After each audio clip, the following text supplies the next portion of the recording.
Hi guys. So finally हम फिर से आ गए आप लोगों के लिए एक और इन्फॉर्मेटिव वीडियो लेके। सो इस वीडियो में जो भी हम डिस्कस करेंगे उससे पहले आप लोगों के लिए दो डिस्क्लेमर है। फर्स्ट, ये वीडियो सिर्फ इन्फॉर्मेटिव पर्पज़ के लिए है। सेकंड, हम कोई भी कॉपीराइट और पायरेसी को प्रमोट नहीं करते। लेट्स से अब देखते हैं कि जो नया ETN का अपडेट आया है फॉर जेल ब्रेक, उसके क्या क्या लेटेस्ट फीचर्स हैं और किस तरीके से आप उसका मैक्सिमम बेनिफिट उठा सकते हैं। तो वीडियो को शुरू करते हैं, चलिए। तो हम सबसे पहले स्टार्ट करते हैं how to jailbreak latest jailbreak. Let's start with this media section and go to the auto loader that is a YouTube file.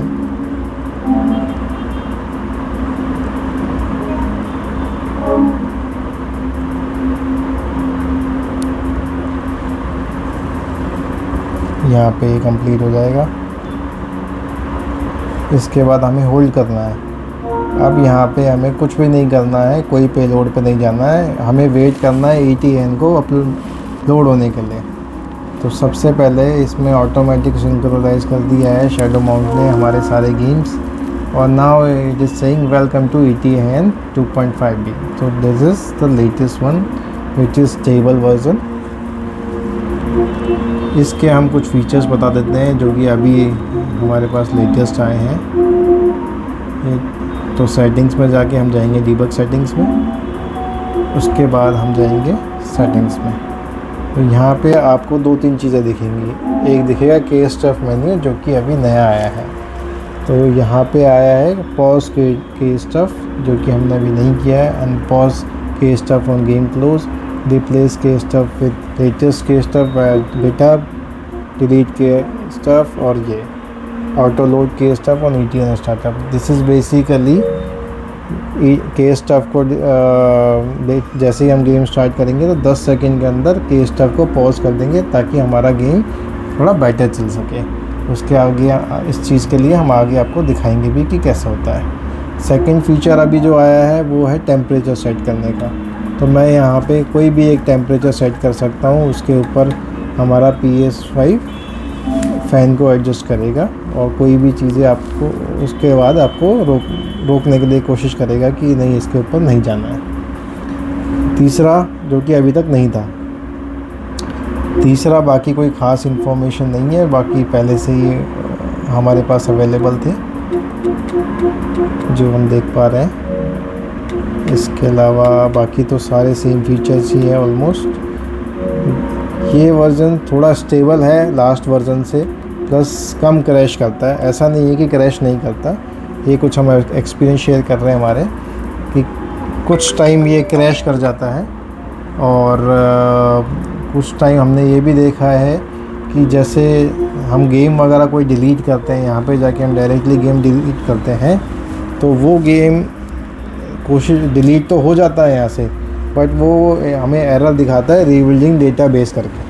Although rebuilding database अपना PS5 में सारी चीज़ें डिलीट कर देता है जनरली, बट इसमें वो error दिखाता है। 2-3 सेकंड के लिए वो एरर आता भी है, लेकिन सिर्फ वो गेम के अलावा और कुछ डिलीट नहीं करता है। इट मीन्स वो फॉर्मेट नहीं करता है चीज़ों को।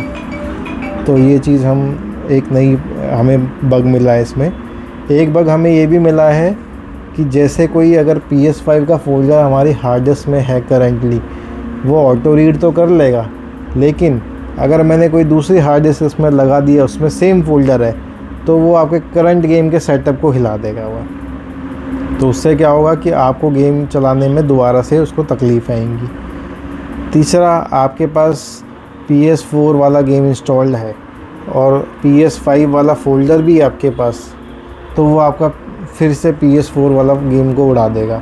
तो ये कुछ ये ऑटो डीबग करता है और कुछ चीज़ें ये ऑटो चेक करता है बैकग्राउंड में, जिससे कि हमारी गेम्स की फ़ाइलों में इशू आते हैं। तो सबसे पहले आपको यही ध्यान रखना है कि फ़ोल्डर वाली कोई भी फ़ाइल है वो सिर्फ उसी फाइल में होनी चाहिए जो आपकी प्राइमरी हार्ड डिस्क है। उसके अलावा दूसरी कोई हार्ड डिस्क में आप इंसर्ट कर देते हो तो मेक श्योर कि वो फ़ोल्डर वाली फ़ाइल डुप्लिकेट प्राइमरी SSD या फिर प्राइमरी आपके इंटरनल स्पेस में नहीं हो, अदरवाइज़ कुछ फाइलें वो रिप्लेस हो जाएंगी और वो आपका गेम लैग करेगा या नहीं चलेगा। ये कुछ इश्यूज़ आए हैं। एक यूनिक इशू आया है हमारे साथ ऑल्दो एक बार ही आया और हमारे साथ हो सकता है वो सिर्फ हमारे साथ ही आया हो या कुछ लोगों के साथ आया हो जिन्होंने लेटेस्ट जेल ब्रेक का इशू अब चेक किया है।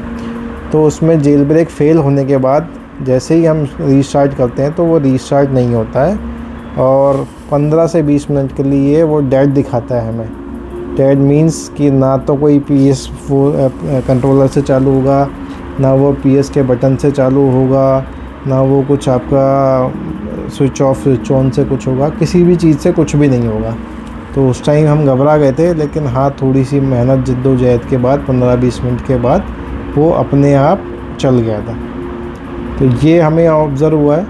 प्लस एक नया इसमें ऑप्शन आया है जिसमें हम होम ब्रू स्टोर भी डाउनलोड कर सकते हैं वाया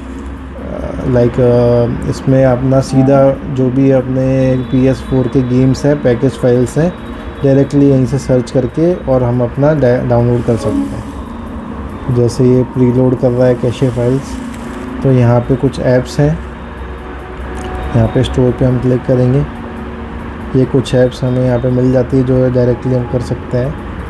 प्लस इधर आके जाके कुछ गेम्स मिलेंगे।